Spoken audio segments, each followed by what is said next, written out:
Welcome to On the House, the podcast where we talk about movies, TV shows, and video games because, hey, whatever we want to cover's on the house. Joining me as always is Lynette. Hello. And Dave. Hi. And folks, we're excited to announce that we are covering not the episode that we teased last time. Instead, we are covering the topic that is basically impossible to Google and get the movie results on the very first try. Yeah, that's right. We're talking about the classic horror film, Black Christmas. Well, I'll be honest, folks. This was an episode I picked mostly because I have never seen Black Christmas. So I kind of used it as an excuse to watch it since we like covering horror films and it seemed appropriate to tie into Christmas. But, Dave, let's go with your history on the movie. Gonna be honest, it's somewhat identical to yours. This was actually one of the bigger slasher films I'd still yet to see all the way through. I knew a lot of the major scenes and plot points from reviews and people discussing it over the years, but seeing it as a full entity for the first time, I can see why this was one of the grandfathers of the genre. Mm-hmm. And wow, Lynette? so we're all pretty new to this then? I mean, because I thought I was the only one who had just seen this for the first time. I'm not usually, I mean, as people know if they watch this show, that I'm not really much of a slasher fan in the first place. And I really don't like, dark or gritty takes on Christmas, because I think of Christmas as like happy childhood fun holiday. And so, I mean, but I tried to, broaden my horizons a little bit. I wanted to give it an honest shot because I do like horror. And so I thought, well, what the heck, I can at least try and see how it goes. But yeah, I didn't know that we were all new or fairly new to this. Yeah, I didn't think this would happen, honestly. It's the magic of Christmas. It's a Christmas miracle. It's a Christmas miracle! Well, folks, if you're not familiar with this film, just a little background on it is this is one of the granddaddies of the slasher genre. This predates Halloween by quite a few years, I think. And it's also one of the first films to, well, I'll save this part till we get to the spoiler section. I did read that apparently this is actually one of the first mainstream films to use the C word, apparently. Really? Yeah. Were you not allowed to say the C word? I think it's an awkward thing where women are more allowed to say it than men are. Oh, good. I can say it, cunt.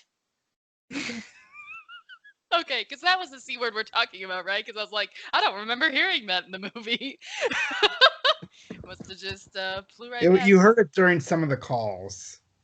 Oh, okay. Well, there's a lot of garbled nonsense in the calls, and honestly, the piggy stuff was grosser than the cunt part, so, yeah. Our podcast is for all members of the family. That's why I asked, and you guys said women could say it, so okay. No, great. I'm gonna use my woman card. What'd you say? I think we're definitely an R-rated podcast. Oh, well, at least this time we are. I mean, it's to be fair, it's a pretty R-rated movie. I don't know if ratings were really up back then, but I don't even know, not so much the rest of the movie, but definitely those calls.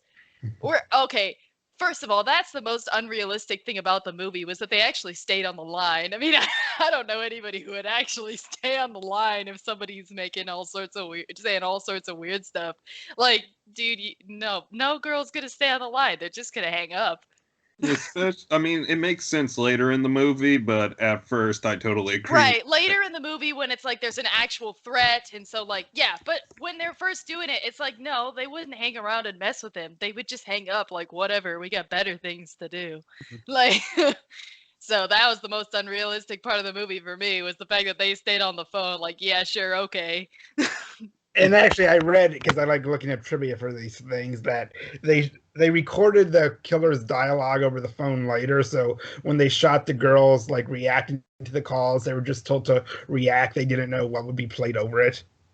Oh, really? Yeah. That's a little bit of a bummer to hear because I feel like if they would have heard it, it would have been a little bit more of a genuine reaction instead of just having to imagine it. Because there is some pretty nasty stuff that they said. Mm-hmm. But Definitely the kind of call you'd hang up on instead of sticking around on the phone. Like, you're gross, click. yes, but I will say this does almost feel like it predates how women are treated on the internet in a lot of ways. I mean, yeah, maybe it's like unfair of me to make that judgment when it's like, well, maybe people had a higher tolerance for that before it was constant everywhere. Because now it's like that kind of that kind of like just spewing, random stuff talk is like the kind of thing you experience all the time online or on phone calls at any given time. So it's like, well, so you could just as easily disconnect. And so it's like maybe it wasn't so easy to disconnect. Maybe it was more of a fascinating thing back then. I don't know. Who knows? But it's sort of like, a homeless guy yelling on the street or something. It's just like you just tune out and whatever. Now we know. Now, an interesting story is who directed this film. Yes, this director did another classic Christmas story. Anyone care to venture a guess? What was the director? What was his name? Bob Clark. Bob Clark. I know the answer to this. Can we just say it? You'll shoot. I don't know the answer. I mean, is it It's a Wonderful Life? You'll shoot your eye out, kid. Oh my word, it's that one. Okay. Actually, I can kind of see it. The same. Oh, it's almost the same. It's the same Christmas tree. Oh my word, I recognize that Christmas tree. I knew I saw it somewhere. It's the same one. I was like looking at that. I was like, I wonder what kind of Christmas tree. It's the Christmas Story Christmas tree. I was thinking, but they just must have had those type of decorations back then. But it must be the same tree. It's the same. So you hear it Same here, with folks. the fake snow These and films everything. take place in the same universe. Oh my word.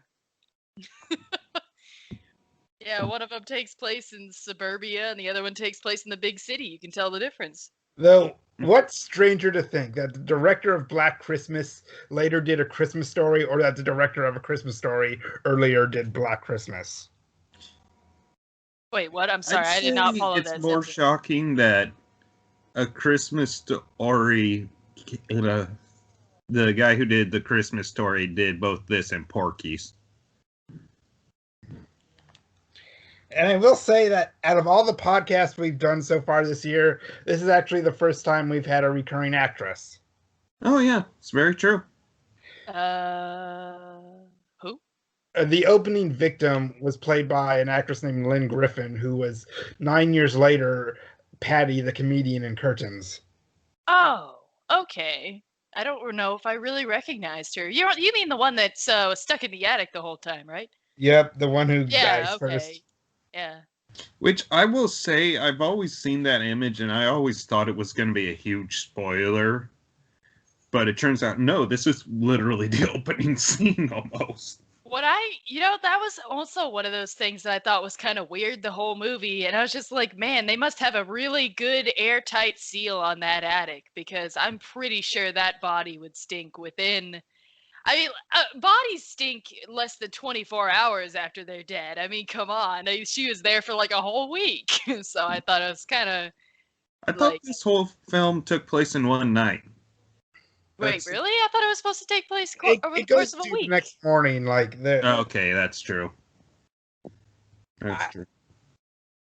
I could have sworn there was multiple days that passed. Which What? I will say that considering this was like one of the first things really regarded as a slasher movie, there's a lot of subtle things that make this significantly different than what came later in the genre. Oh, definitely. And I will say, all right, folks, we're just going to go head first into spoilers. So Oh If yeah. you're not interested in that, we'll catch you later. Merry Christmas. Yeah, definitely. Like, I'll say this with the killer. You never find out who it is. It's not somebody being stalked, not wearing a hockey mask or something. And quite frankly, there's no big chase scene. Like, there's a little chase scene at the end, but there's no huge 15-minute running scene, you know? It never really occurred to me until just now, as you said it, that chase scenes are really huge in slashers. I mean, the whole body count thing, sure. Mhm. And I honestly thought for a slasher movie, it seemed to hit pretty much all the boxes. I thought, wow, this is definitely like a solid like for the first slasher movie or one of the first, it's definitely a solid inclusion in the genre, which is I think pretty decent praise for something when it's the first of something and ends up still holding up for what it is. Mm-hmm. And slashers aren't really my thing, but as a slasher movie, it definitely holds up. It seems to really tick all the boxes and everything. But I was really disappointed that we didn't get to find out much about the killer, other than some vague mention of him being named Billy, possibly, and some maternal abuse, I guess. But other than that, we don't really learn much about him. Yeah, I My mean, tra- my train of thought is that this was one of the first. The concept of a slasher film was not a distinct thing in either audience or filmmaker's mind, so they were just making a horror movie about a killer. Like they didn't feel there were any tropes or conventions they had to follow. Right, but that's what makes it all the more impressive. yeah, Is the fact that they especially when weren't trying to follow any sort of recipe, but they basically built it. I mean, especially when you consider like this was more so sticks to the myth of like the urban legend that people I don't know if they still tell this one to little kids or not, but the killer is inside the house the whole time. Is that This a actually thing came. anymore? I'm pretty sure I've heard of that. Like, I probably heard of that in like fifth grade or something, long before I ever saw a movie about it. So, This actually came before When a Stranger Calls. Yeah, I was gonna say when a stranger calls kind of ripped it off, which I'll say that part of the movie, that twist is done better because it's like the first thing. Mhm. But I also think A Stranger Calls is very similar to the original Scream, where Mhm. they have the best scene in the movie is also the first, you know? Yeah. I will say, like, considering how late into the movie it happens, I'm surprised that the calls are from inside the house thing is meant to even be a twist in this. Especially when you that, yeah, consider. honestly, it didn't. I feel like it didn't have the amount of punch it was going for, simply because there wasn't enough of that sort of dramatic irony where it's like, oh, you know something the character doesn't, and it's like, but we've known it so long at this point. It's not Yeah. like a big shocker when they finally find out. So I feel like it just didn't quite have that punch that it was looking for. But that being said, I will say I absolutely love the house mother in this. She's hilarious. I kind of thought it's weird because the drunkenness with her is hysterical, but the drunkenness with the Lois Lane chick is really annoying. And Oh, I I don't love know, Barb. I don't really quite know what the difference is because they're both absolutely sloshed the whole time. But with the house mother, it's just hysterical. She's like the best character. But with the Lois Lane chick, it's like, oh my word, shut up, go to sleep, die first. But she died like last, and it was really annoying. But at least she was asleep for like a good half hour before that or something. Hmm. I'd say, like, for the most part, all the sorority girls and people in the house are pretty likable, and that's what I really liked about Barb's character. Like, in a modern or even just later in the 80s, they would try to make Oh, that Barb, character I be the forgot one her you name. hate so much, but she was written in a way that she's really enjoyable to watch. And I think that little bit right before her death scene where she just turns out she has asthma, like, I think that's a nice little character moment. Yeah, for sure. Though, I don't shall know. we? I just couldn't stand Barb. It's like there was no flat out. I'll say this. Yeah, Lynette doesn't like the character, which everyone's entitled to their own opinion on that stuff. It's like nobody's right or wrong in that. But even the character who was kind of mean to the others, it's like they didn't go like the Friday the 13th way and made her a full bitch. Which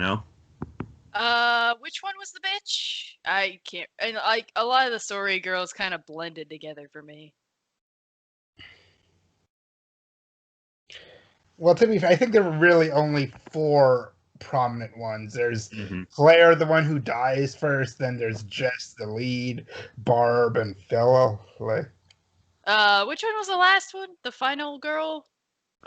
Jess, like she's the one who's pregnant and was planning to have the abortion, and Yeah, I remember that. But like her and Barb are like the only ones I remember. The other ones, they kind of just float around for a minute and then leave. And I don't know, none of them stuck. I don't think any one of them stuck out as like supremely bitchy to one another. They all had their moments, I think. I mean, it's a house full of a bunch of, other people. Of course, you're going to fight about stuff.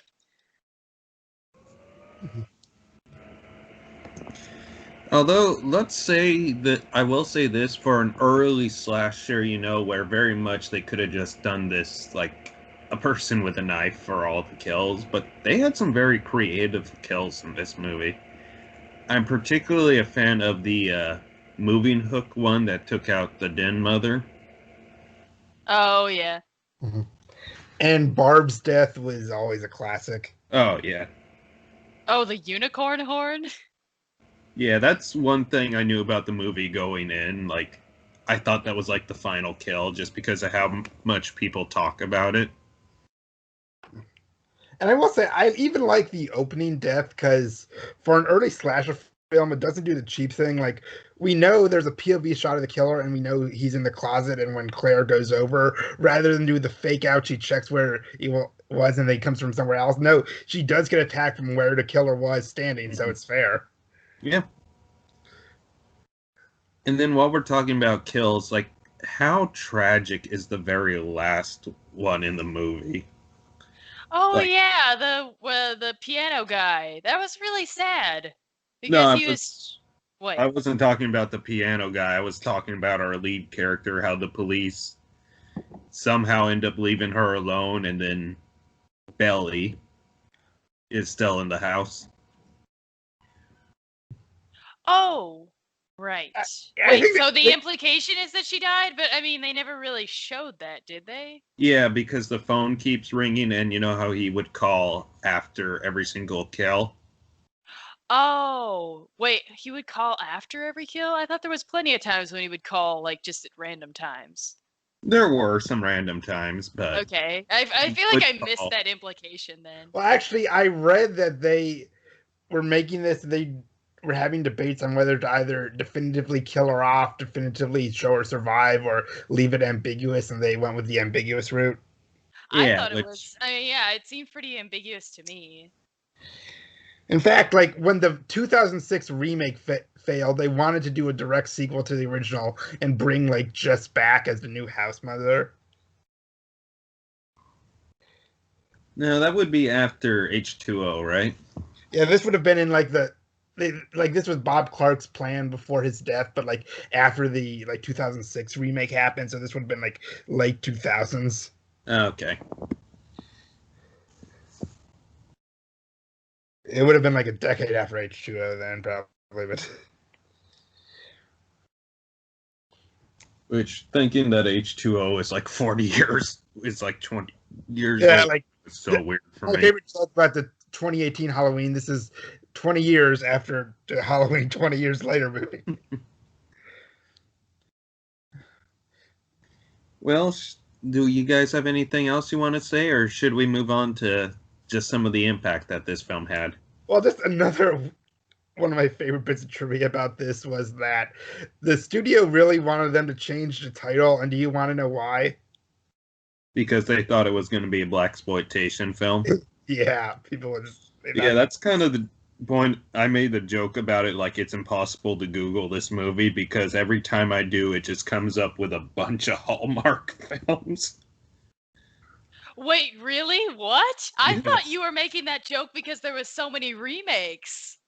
Oh No, my. no, that's also true, but Oh my word, that's funny. Wait, okay, Um, and as for last thoughts, I have two. Like before the fact that there ultimately wasn't any reveal to the killer, did you think there was going to be some sort of reveal? I mean, just the genre in general like trains you to expect it. Uh-huh. But I think that's actually what makes this film more terrifying. Mhm. Just you never find out. You don't know the motive. You don't know who he is. I mean, even the name's up for debate because while he says Billy, it's like at the same time he's calling a character by something that isn't her name, you know? Mhm.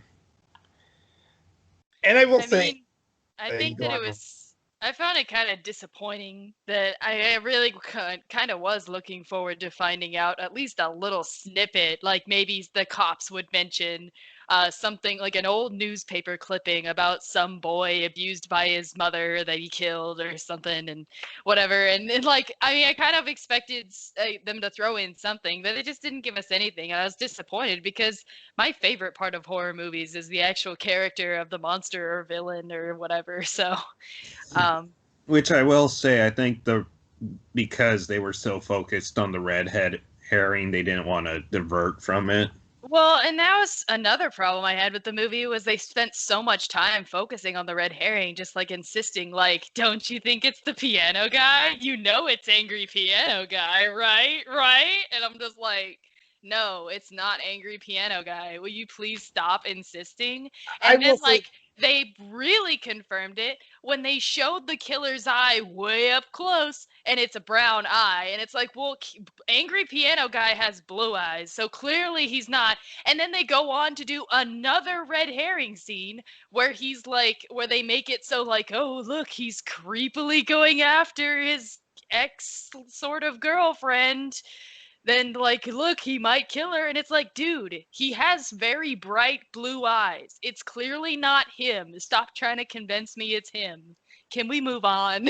Like, and then he dies, which is really a bummer because I don't know, it's like, it's just this guy trying to like help his girlfriend. Hey, are you okay? And he yeah, dies. I have two things to say. One is What? that maybe this is just me, but like, except for maybe the people you're closest to, like, how many people you know personally can you off the bat name their eye colors without looking? Honestly, I can't name my wife's eye color without looking, but that's because her eyes change colors every couple days. And I would argue that the film's ending isn't a total downer because the piano guy, he may not have been the killer, but he really had it coming. Well, it just seemed to me that the eye color was supposed to be a clue because if you show the killer's eye that close, you're clearly trying to send a message. So it seemed really weird to me that they would add yet another red herring scene after the fact. And it's like, well, you've already confirmed this. We know it's not true. Why are you trying to build suspense that isn't there? So I thought that the eye color thing was deliberate. So I don't know if it just really truly was an oversight, but it's not like his eyes are like, oh, sort of a dark or a faded blue, or, you know, you don't really notice. No, they're like a bright, obvious blue. So it's. And I think this proves that Lynette is smarter than me because I did not even notice that his eyes were blue. Oh. Which I'm almost curious now, like, because you wanted more of like the killer's backstory. I almost wonder if you'd like the 2006 remake more than this. Maybe that's where all the fanfic comes from because I was kind of looking forward to watching this because I wanted to know what the fanfic was like, as if I would be able to understand the fanfic after it. But like, because they would keep mentioning, let me just take a shot in the dark. Is Billy Lentz his name? Because I see that name come up a lot in fanfic, and I was wondering if maybe that was the character from Black Christmas. I But think that's like the name they use in the '06 one, but okay, so maybe they're using that version of him. But at any rate, I was kind of looking forward to like, oh hey, another character in amongst the, slasher fucker fan fiction that I'll understand. And I got nothing. Well, I will say, if you're curious about who he could be, in the film Behind the Mask, The Rise of Leslie Vernon, it's been hinted that kind of his father figure may be the killer from this movie. I mean, it's nothing outright confirmed, but it's just kind of been hinted at. Huh. Also, more people need to see Behind the Mask. It is a very underrated movie. And I just love the final shot where you just see the whole house and you can still see the body in the attic. Mm-hmm. And I like yeah. and I like That was also weird. How did the cops not smell the body? How did they not go looking through the entire house as soon as like they see her? Like that made no sense to me too, because it's just, I don't know, that just seems so beyond weird to me that they wouldn't have searched the entire house as soon as they got there and Well, saw she was let's in be bed. honest, the cops were very incompetent in this film. Well, no, because it was just, I mean, yeah, the one clerk guy, the guy who's at the desk who's like disgruntled, but the detective guy was pretty competent the whole movie. And I mean, and he was the one who was calling the shots there, so it just seemed weird to me that they didn't search the entire house, especially when they knew the killer was in the house. So it's like, okay, I don't know why they wouldn't find the dead body in the attic. And the detective was later Nancy's dad in Nightmare on Elm Street. Yeah, I noticed that. I just like how the phone doesn't start ringing until after the credits start for a few seconds. Yeah. Like if I was doing another remake of this, because there's only two, I would like try to recreate the final shot. But if we want to go for more like a definitive downer, I would like to try to frame it in a way where you could sort of make out someone moving. Mm-hmm. What, you mean you wouldn't remake it where apparently a black ooze coming out of a statue causes people to be racist? Wait, what is that from? That is from the remake that came out last year. What? What It's the actually fuck? misogynist, not racist. Oh, thank you. There's a black ooze that makes people misogynist in the movie. Oh. It was very much a film that tried to have a message and failed miserably at it. Well, I mean, to be fair, like the original does have some elements of that, like with how abusive the boyfriend is. Oh yeah, definitely. But there's doing it right and there's doing it poorly, and the remake definitely did it poorly. Which actually, like, one thing I was left wondering was that one call she got, like, in the last act where she just thought it was, like, her boyfriend, like, babbling. Like, I wonder if that was the boyfriend or the killer calling at that point. You know, that's an excellent question. Well, folks, I think we're getting close to wrapping this one up, so, Lynette, final thoughts.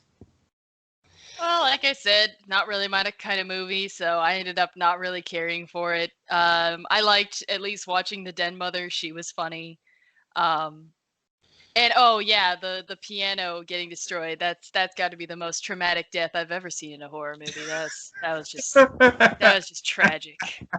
It's a live equivalent to the dress tearing scene in Cinderella. Oh yeah, for sure.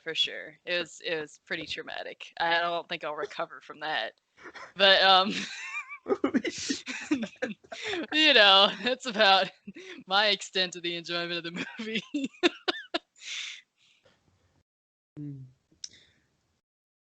Dave, your turn.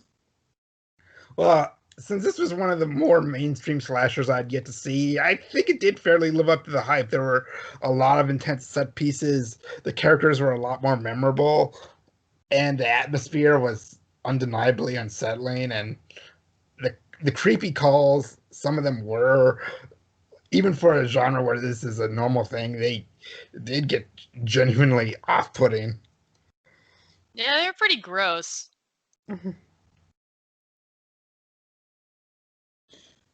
Yeah, as for me, it's like I'm glad I saw it as one that very much influenced the horror genre at large, you know.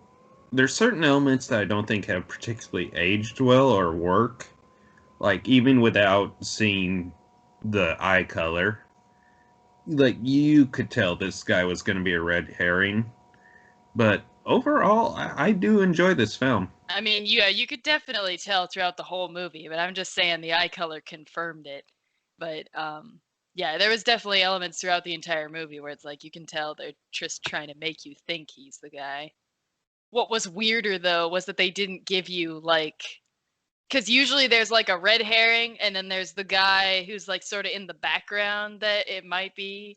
But instead of giving us like a guy in the background or a character they slightly mentioned, they just don't tell us about the character at all. Just made up guy at the end.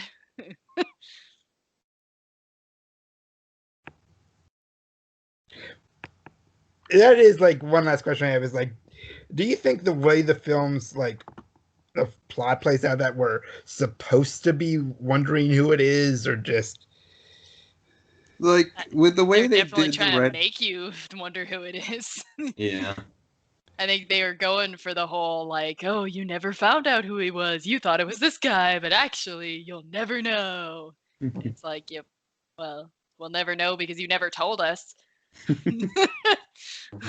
Which that's definitely an element that I think you got to use it very sparingly. Otherwise, it's like I'm gonna use the Halloween films for example. You didn't need to know why he was doing it in the first Halloween, but as they did sequels, I do think they had to give him a reason why he was stalking X person all the time. Mhm.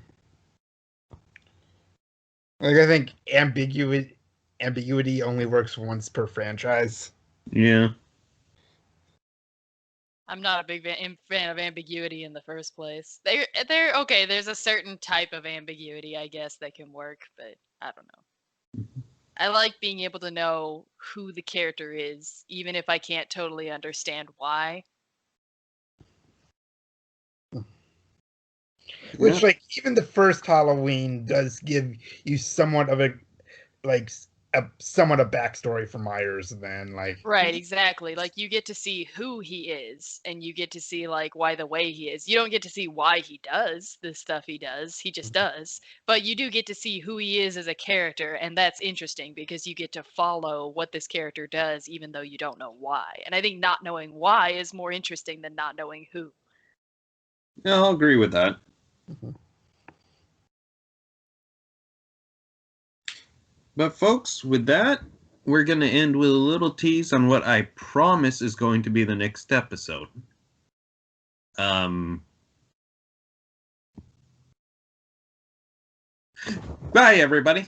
I was gonna say, should we just say it? Like yeah. It's going to be American Tail, folks. Yeah, a Hanukkah movie, everybody. It vaguely has Hanukkah in the first part of the movie. Yay! Yeah, and Cossack cats. Gotta love those Cossack cats. Those are my favorite characters. All right, folks. Well, we'll see you next time. As always, Lynette and Dave, thank you for joining us. Bye. Yeah, no problem.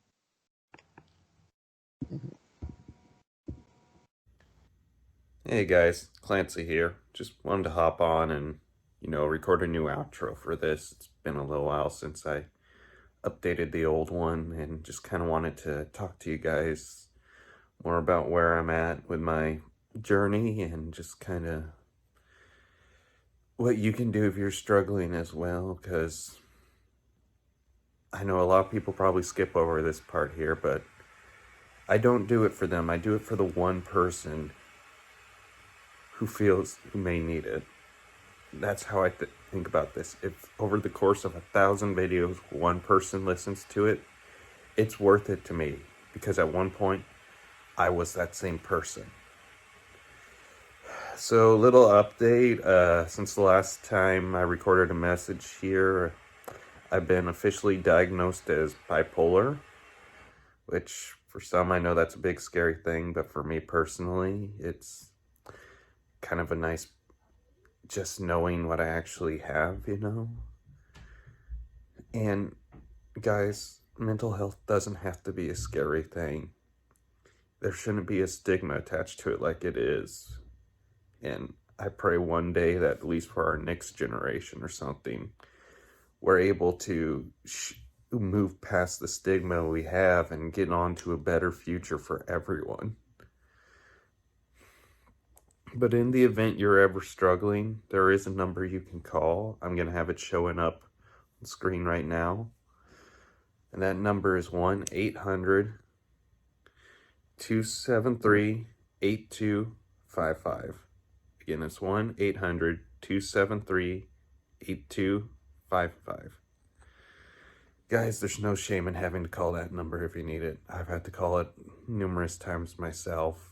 I'm only in the last month in a place where I feel like they actually got my medicine right.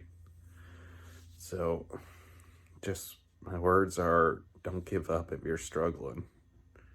There's going to be good days. There's going to be bad days. I mean, if you guys know something about bipolar mania, apparently I've talked to a couple people who are also bipolar, and the urge to shave your head is a real thing. So that's why I've been rocking this look here lately. But anyways, you're going to have your struggles, but the alternative of not getting help just isn't an option. Don't do what I did and wait 27, 28 years where I wind up in the hospital before finally saying I need help. All right. Love all you guys watching this. I'll talk to you soon. Bye.